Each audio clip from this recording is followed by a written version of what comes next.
ఈ వయసులో కూడా రావడానికి ఈ వయసు కారణం అదే రాజధాని నిర్మాణం జరగాలని మేము ఆశిస్తున్నాం. అది మోడీ గారు వచ్చి నిర్మాణం జరిగేటట్టు ఆయన ఆశీస్సులు ఉంటాయని జరుగుద్దని దాని మీద మాది రాజుపాలెం మండలం నెమలిపురి. అక్కడ నుంచి వచ్చాను నేను. చాలా లాంగ్ కదండి. నాకు 75 సంవత్సరాలు. నాకు 75 76 ఇప్పుడు రన్నింగ్. ఇప్పుడు జరగాలి రాజధాని మనకి. మన అమరావతి రాజధాని ఆంధ్రప్రదేశ్ భవిష్యత్తు బాగుండాలనే ఆశ కోసం ఎడదాకా వచ్చాను నేను. అది మరి ఇప్పుడు మోడీ గారు రాబోతున్నారు అమరావతి శంకుస్థాపన. అవును, సంబంధించి ఎలా అనిపిస్తుంది? మాకు బాగుందండి. ఎలా అయిందండి, బాగా బ్రహ్మాండంగా ఉంది. నేను 25 సంవత్సరాలు కుర్రోడాలనిపిస్తుంది మోడీ గారు రావడం వల్ల. నాకు 76 సంవత్సరాలు కూడా కాకుండా 20 సంవత్సరాలు 10 సంవత్సరాలు కుర్రోడాలని పిచ్చే వచ్చాను. నేను ల్యాబ్ చేయడానికి రాలేము కదా. మా దేడ పల్నాడు జిల్లా రాజుపాలెం మండలం.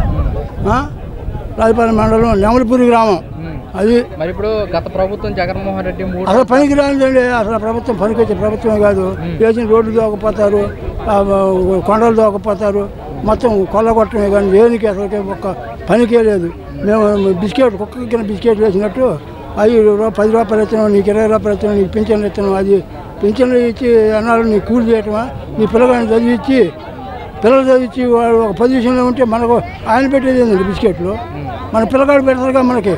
పిల్లగాడు ఒక ఉద్యోగం ఏదైనా చిన్న జాబ్ అయినా సరే ఇక్కడ ఉంటే జరిగితే జాబ్ వస్తే పిల్లగాడు చేస్తారుగా. ఆయన వచ్చేది బిస్కెట్ల కోసం. ఈ అమరావతి మొత్తం నీళ్ళతో నిండిపోతుంది. అక్కడ అమరావతి లేదండి. మన అప్పుడు 22 లక్షల క్యూసెక్లు ఏమో వచ్చింది, 12 లక్షల క్యూసెక్లు. ఆ రోజే ఎక్కలేదు, ఇంకేడ మునిగేది రాజధాని ఏడండి. మరి వైసీపీ ఇలాంటి వ్యాఖ్యలు చేయడం ఎంతవరకు కరెక్ట్ అంటారు? అది తప్పుడు వాళ్ళు చెప్పే మొత్తం ప్రాపగాండ, తప్పుడు ప్రాపగాండ.